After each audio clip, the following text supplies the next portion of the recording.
नमस्कार. आज आपण गीता ज्ञानेश्वरी दासबोध विचारदर्शनच्या तिसऱ्या भागाकडे वळत आहोत. मागील 2मध्ये आपण पाहिलं की अर्जुनाला मोह निर्माण होतो, स्नेह निर्माण होतो, भाऊबंद गुरु नातेबंद नातेवाईक त्याला आठवायला लागतात. त्याच्या मनात प्रचंड विषाद निर्माण होतो. जेव्हा अशी स्थिती निर्माण होते तेव्हा माणूस गोंधळून जातो. अर्जुन असाच गोंधळलेला होता. असं आपल्याही जीवनामध्ये बऱ्याच वेळा घडत असतं. अर्जुन लढाईपासून परावृत्त होत होता. तो भित्रा म्हणून होता का? तर नाही, तो भित्रा नव्हता.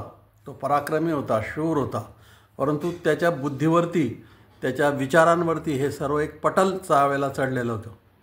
तो शेकडो लढाया लढलेला महावीर होता. खरे तर सुरुवातीला अर्जुन रणांगणावर उभा राहिला. तो कृतनिश्चयाने उभा राहिला होता. मला हे करायचंच, युद्ध करायचंच अशा निश्चयाने उभा होता, कर्तव्य भावनेने उभा होता. मग हे एकदम असं काय परिवर्तन घडलं? क्षात्रवृत्ती त्याच्या स्वभावात होती. तो नंतर श्रीकृष्णाला म्हणाला, माझा रथ दोन्ही सैन्याच्या मध्यभागी उभा कर, जेणेकरून मी माझ्याबरोबर कोण लढण्यासाठी आले आहेत त्यांची तोंडे पाहून घेतो, त्यांना बघतो. आणि असे करून श्रीकृष्णाने तो रथ बरोबर मध्यभागी नेल्यानंतर त्याला तिथं काय दिसलं? तर त्याला त्याचे नातेवाईक दिसले. सगळ्या सोयऱ्यांचा प्रचंड मेळावा त्याला दिसला.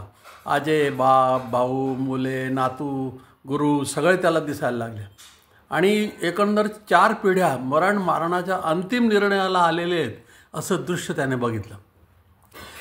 त्याच्या मनामध्ये एकदम कालवाकालव झाली. त्याला फार वाईट वाटू लागलं. त्याच्या युद्धाचा निर्णय डळमळीत होतो की काय असं त्याला वाटायला लागलं. आणि खरोखरच तो युद्धाचा निर्णय त्याचा डळमळीत झाला. त्याचं गांडीव गळून पडलं, शरीराला कापरं भरलं. समोर गुरु बंधू आप्त नसते तर बरे झाले असते असं त्याला वाटायला लागले. आसक्तीजन्य मोहाने त्याची कर्तव्यनिष्ठा ग्रासून गेली. श्रीकृष्ण हे सगळं बघून आश्चर्यचकित होतो. अर्जुन आता युद्ध हे पाप आहे असे म्हणू लागतो आणि त्याची वकिली करायला सुरुवात केलं. युद्धाने कुलक्षय होईल, धर्म लोपेल, स्वैराचार माजेल, दुर्भिक्ष ओढवेल, समाजावर संकटे येतील, अशा तऱ्हेचे मुद्दे तो श्रीकृष्णापुढे मांडू लागला. अर्जुन आता अहिंसेची, संन्यासाची भाषा बोलू लागला होता. रक्तलांछित क्षात्रधर्मापेक्षा संन्यास बरा असे अर्जुन म्हणू लागला होता. यावर श्रीकृष्ण अर्जुनाला सांगतो, अरे हा तुझा भ्रम आहे, खूप मोठा भ्रम आहे. तुझा आजवर बनलेला स्वभाव तुला लढायलाच लावेल हे पण तू लक्षात ठेव. खरे तर गीतेचा, स्वधर्माचा, स्वकर्तव्याचा आड येणारा मोह त्याच्या निवारणार्थ आहे. तो मोह, ती अर्जुनाची आसक्ती श्रीकृष्णाने दूर केली, खूप समजावले. परंतु अर्जुनाला कर्तव्य कसे श्रेष्ठ हे नंतर अनेक वेळानंतर त्याच्या लक्षात आलं. हे सगळं सांगून झालं भगवंताचं. आणि मग भगवंताने अर्जुनाला प्रश्न केला, अर्जुना गेला का रे तुझा मोह? अर्जुन म्हणाला, हो देवा, मोह मेला. स्वधर्माचे, कर्तव्याचे भान मला आता आलेले आहे. आता थोड्या आजच्या काळाकडे आपण वळूया. आपल्याही जीवनात असे असते.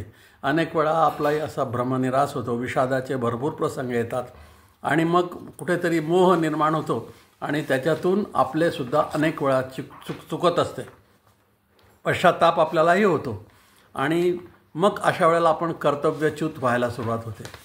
तर आपण याच्यात शेवटी सारांश हा की कोणताही निर्णय घेताना सर्व शक्यता, सत्यता तपासून निर्णय घेतले तर फजिती होत नाही. आपण भानावर आले पाहिजे. हे अर्जुन विषाद योग अध्यायातून शिकण्यासारखे आहे. आज एवढे पुरे.